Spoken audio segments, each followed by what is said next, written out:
یہ it's so brave to accept کہ آپ کو بھی انگزائٹی، کیونکہ you being a doctor you being so honest کہ آپ بھی اس ایشو سے گزرے ہیں. اور آج کل یہ بہت بڑا ایشو ہے، اور اس کا جیسے ہم بات کر رہے تھے کہ اس کی ایک عجیب بات یہ کہ فزیکلی مطلب اگر آپ کوئی ٹیسٹ کرائیں، ای سی جی بھی کرا لیں تو کچھ نہیں آتا. It's all about you know, یہ یہاں پہ جیسے آپ نے کہا تھا نا، it's all about in the brain. تو اس کے بارے میں مجھے بتائیں کہ آپ اس کے اوپر نا حضرت واصف رحمۃ اللہ کا ایک جملہ کہ پریشانی حالات کی وجہ سے نہیں، خیالات کی وجہ سے ہوتی ہے.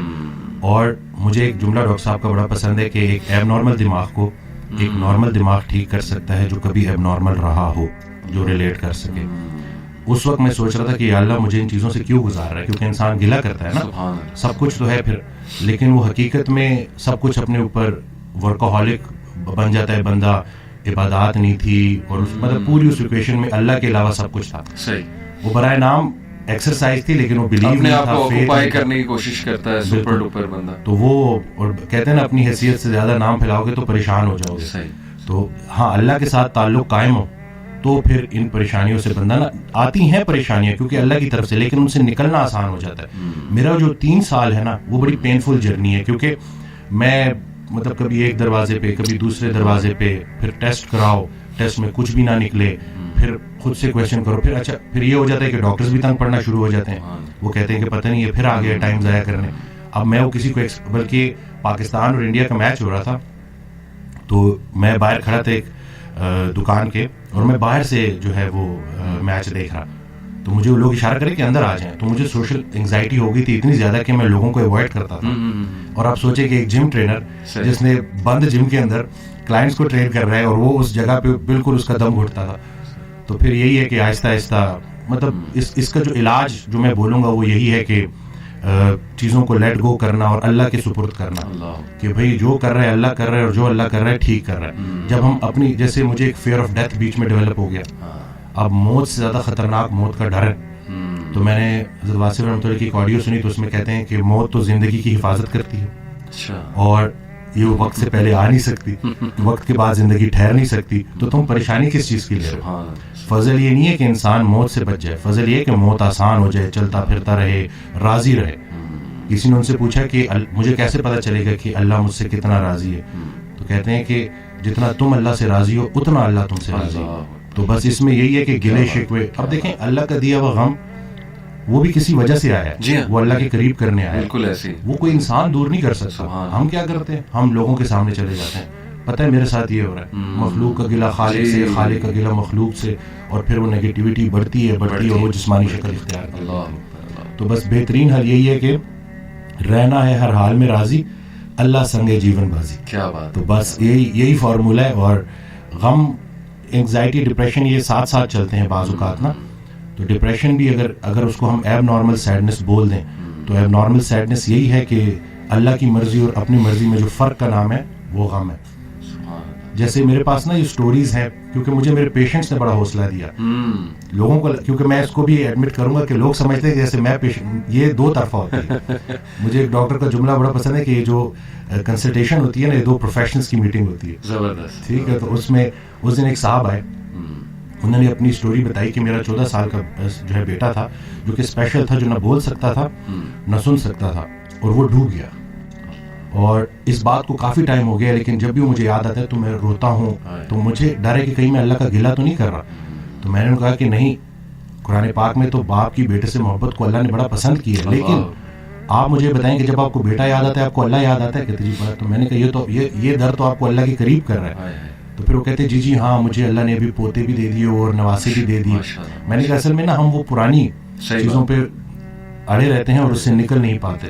جنہیں ہم رخصت کرتے ہیں وہی تو ہمارا استقبال کریں گے. اصل میں جو مضمون تھا نا وہ تھا ڈپارچر کا.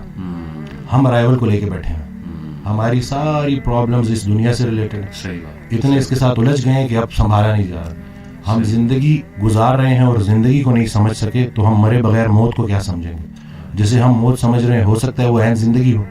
تو یہ ساری باتیں اور یہ وقت کے ساتھ، اور میں یہ سمجھتا ہوں کہ مجھے ان چیزوں سے اللہ نے اس لیے گزارا تاکہ میں ریلیٹ کر سکوں. میرے پاس کوئی انگزائٹی والا آئے تو میں اس کو پراپر توجہ سے سنوں، کیونکہ مجھے پتا ہے کہ مجھے نہیں سنا گیا تھا. بندہ جب خود پین میں ہوتا ہے تو دوسروں کے لیے بھی نرم پڑ جاتا ہے. یہ it's so refreshing to hear کہ ماشاء اللہ doctor talking about spirituality and getting nearer to Allah subhanahu wa ta'ala. Really I am very inspired doctor صاحب. اللہ تعالیٰ آپ کو ہمت دے, جزائے خیر دے. یہ جو باتیں آپ نے کی, میں نوٹ کر رہا تھا کہ قرآن مجید میں, بلکہ اکثر میں جو میرے پاس لوگ آتے ہیں نا کاؤنسلنگ وغیرہ کے لیے, انہیں میں سمجھاتا ہوں کہ دیکھو قرآن میں کوئی بھی ایک سٹوری بھی ہوپ لیس نہیں ہے.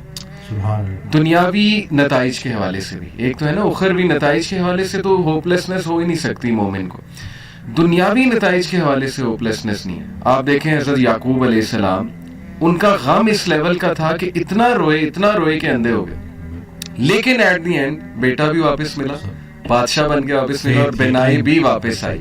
حضرت ایوب کا میں تفسیر پڑھ رہا تھا ڈاکٹر صاحب, سورہ انبیاء میں کافی انبیاء کو اللہ تعالیٰ نے ڈسکس کیا ہے, اسماعیل اسلام, ذوالکفل, سلیمان, داؤد, سب کے بارے میں نا پھر اللہ کہتے ہیں کل من الصابرین, all of them were patient, اور اللہ تعالیٰ نے ان پہ رحمت کی. بہرحال تفسیر میں پڑھ رہا تھا کہ ایوب علیہ السلام کو اللہ نے بہت پین سے گزارا, یعنی وہ رو پڑے, اور انہوں نے کہا کہ ندا لگائی جب انہوں نے کہ انی مسنی الضر وانت ارحم الراحمین, کہ اے میرے رب تکلیف نے مجھے چھو لیا ہے اور تو بے شک تمام رحم کرنے والوں میں سے رحم کرنے والا ہے. تو لکھا ہوتا ہے تفسیر میں کہ the reason اللہ تعالیٰ made him go through all this tough time was to tell everyone کہ میں اپنے پیاروں کو تکلیف سے گزارتا ہوں. یہ نہ سمجھنا کہ میں تم سے ہیٹ کرتا ہوں یا میں جو ہے وہ کوئی تمہیں پنش کر رہا ہوں, کیونکہ دیکھو اگر ایوب گزر سکتے ہیں اور انبیاء گزر سکتے ہیں تو مے بی اس میں کوئی بہت بڑی حکمت ہے, پین میں, غم میں. تو لیکن یہ کہ اینڈ میں ریلیف آیا. اللہ کہتے ہیں ہم نے اسے ریلیف دیا اپنے بندے کو, اس کے اولاد اسے واپس کی, وائف تو ساتھ ہی, لیکن یہ کہ اولاد بچھڑ گئی تھی. اسی طرح آپ دیکھیں زکریا علیہ السلام اولاد نہیں تھی, رو پڑے. مریم علیہ السلام کو ایک دن دیکھا کہ ان کے پاس پھل ہیں, بے موسمی پھل ہیں, تو دل میں خواہش کی اور نماز میں اللہ سے دعا کی کہ اللہ اگر تو بے موسمی پھل دے سکتا ہے تو مجھے اولاد بھی دے سکتا ہے, تو اس پہ قادر ہے. اور پھر یہ الفاظ کہ اللہ میں تجھ سے دعا کر کے کبھی مایوس ہوا ہی نہیں. تو آپ دیکھیں کہ اس وقت بچے دیے اور پھر وہ خود ہی حیران ہو گئے. یعنی آپ انسان کی حالت دیکھیں, پہلے خود ہی دعا کی, پھر جب اللہ تعالیٰ نے بچہ دے دیا تو حیران ہو گئے, کہتے اے رب مجھے کیسے ہو سکتا ہے. اسی طرح کئی مثالیں ڈاکٹر صاحب ہیں, یوسف علیہ السلام کی, موسیٰ علیہ السلام, یعنی سیڈ اینڈنگ تو ہے ہی نہیں.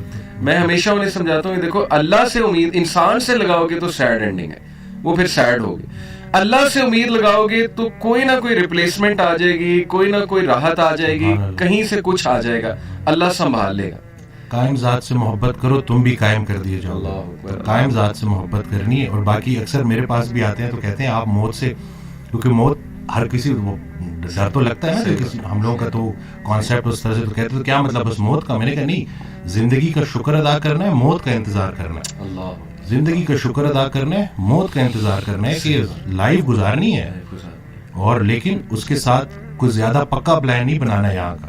پہلے یہ سوال یہ سوچو کہ اللہ نے بھیجا کیوں, اور پھر سوچے کہ واپس کیوں بلا رہے ہیں. تو کچھ تو لے کے جانا ہے نا ساتھ, تو اب جو لے کے جانا ہے اس کے بارے میں سوچو.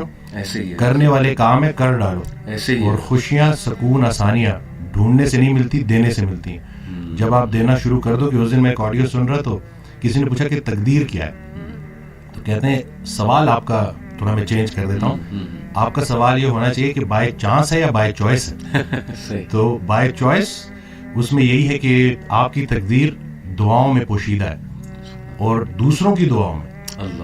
وہ ایک شخص ان کے پاس گیا کہ بڑا پریشان ہوں, حل بتائیں. تو کہتے ہیں آسان حل ہے, کوئی شخص تلاش کرو جو تمہیں دعا دے, لیکن ایک شرط ہے, اسے بولنا نہ پڑے کہ میرے لیے دعا دو, وہ تمہیں دیکھے اور دعا دے. اس کی زندگی میں کچھ ایسا کر جاؤ کہ وہ تمہیں دیکھے اور دعا دے. تو یہ جو مین جو کہتے ہیں نا کہ جتنا جتنا انسان اللہ کے قریب ہوتا جاتا ہے اتنا اتنا اس کی مخلوق کے قریب ہوتا جاتا ہے. بلکہ حضرت کے ایک جملے نے تو میری لائف ہی چینج کر دی. اور وہ جو میری دیکھیے, کوئی ایک بعض اوقات انسان بڑی کتابیں پڑھتا ہے اور بعض اوقات ایک جملہ. اب یہ جملہ آپ دیکھیں کہ وہ عبادت کرنے والا ڈاکٹر جو اپنے مریض کے لیے مخلص نہیں, اس کی عبادت اسے کوئی نفع نہیں پہنچا. اب یہ اتنا ہو کہ میں اگر صرف اور صرف, کیونکہ مجھ سے تو اللہ میرے مرتبے کا پوچھے گا کہ پورے پاکستان میں چند لوگ تھے جن کو ڈاکٹر بنایا, اللہ نہیں بنایا نا. اور پھر اس کے بعد کیوں بنایا, کہ تم نافع علم حاصل کر رہے تھے جس سے مخلوق کا نفع ہو. اب یہ بتاؤ کہ کتنے لوگوں کا نفع ہوا. قبر میں نعمتیں دینے والا نعمتوں کے متعلق پوچھے گا کہ دی تو تجھے میں نے نعمتیں تھی, تاکہ تو میرے قریب ہو جائے. صحیح بات. تو میری نعمتیں استعمال کر کے جہنم تک کیسے پہنچ گیا. اللہ. اور غافل کی آنکھ تب کھلتی ہے جب بند ہونے والی ہوتی ہے. بلکہ ایک اور جملہ کہ ہم زندگی فرعون کی مانگتے ہیں اور عاقبت موسیٰ کی مانگتے ہیں. تو یہ دیکھ لینا کہ اگر آپ کی نماز کا عمل آپ کی زندگی میں ظاہر ہونا چاہیے. اور باقی یہ ہے کہ اللہ تعالیٰ ہمیں نہیں پتا کہ کون سی چھوٹی نیکی کدھر جا کے ہمیں. صحیح بات ہے. تو یہ بس. اور دوسرا ہے کہ جو ماشاءاللہ آپ کام کر رہے ہیں بچوں کو لے کے کہ کیوں گناہ خطرناک ہے روح کے لیے. جی. تو ہم روح اور جسم کی کمبینیشن ہے. صحیح بات. آج کا ڈاکٹر اس لیے پورا کامیاب نہیں ہے کیونکہ وہ صرف جسم کو فوکس کر رہا ہے. زبردست. روح پہلے بیمار ہوتی ہے, جسم اس کو فالو کرتا ہے. میں ایک کتاب لکھنے کی کوشش کر رہا ہوں, تو اس میں میں نے ایک جگہ لکھا کہ جب ہم روزہ رکھتے ہیں تو پرانا بلیف یہی تھا, جتنے بھی مسلم جو حکیم تھے, جو بڑے بڑے ڈاکٹرز تھے, ان کا یہ بلیف تھا کہ روح پہلے بیمار ہوتی ہے, صحیح, جسم اس کو فالو کرتا ہے. تو جب ہم روزہ رکھتے ہیں کھا تو کچھ بھی نہیں رہے, بالکل, لیکن روح اسٹرانگ ہونی شروع ہوتی ہے اور پھر جسم اس کو فالو کرتا ہے. کیا بات. ابھی ریسرچ ہے 3 دن کا فاقہ, ٹھیک ہے نا, 3 دن اگر آپ نے فاسٹنگ کی ہے پرولونگ, اور اس کے بعد اگر آپ میل لیتے ہیں تو آپ کی باڈی کے اندر سٹیم سیل موبلائزیشن ہوتی ہے, اور جتنے پرانے خلیے ہیں ان کو نئے سرے سے باڈی بناتی ہے دوبارہ سے. یہ سٹیم سیل موبلائزیشن فاسٹنگ کے ذریعے. اور ٹافیجی 2016 یا 17 کا نوبل پرائز ون کر چکا ہے بندہ. تو کچھ بھی نیا نہیں ہے, بس وہی پرانی کے جتنا خوراک ضروری ہے اس سے خوراک سے دور رہنا ضروری ہے, اور خیال بھی ایک خوراک ہے, صرف رزق کھانا پینا تو نہیں ہے. تو اب آپ دیکھیں کہ آپ اپنے آپ کو کن خیالات سے فیڈ کر رہے ہیں. منفی منفی منفی, وہ تھاٹس بیکم تھنگس. یہ جب آپ کی سوچ اتنی نیگیٹو ہو جائے نا تو پھر وہ جسمانی شکل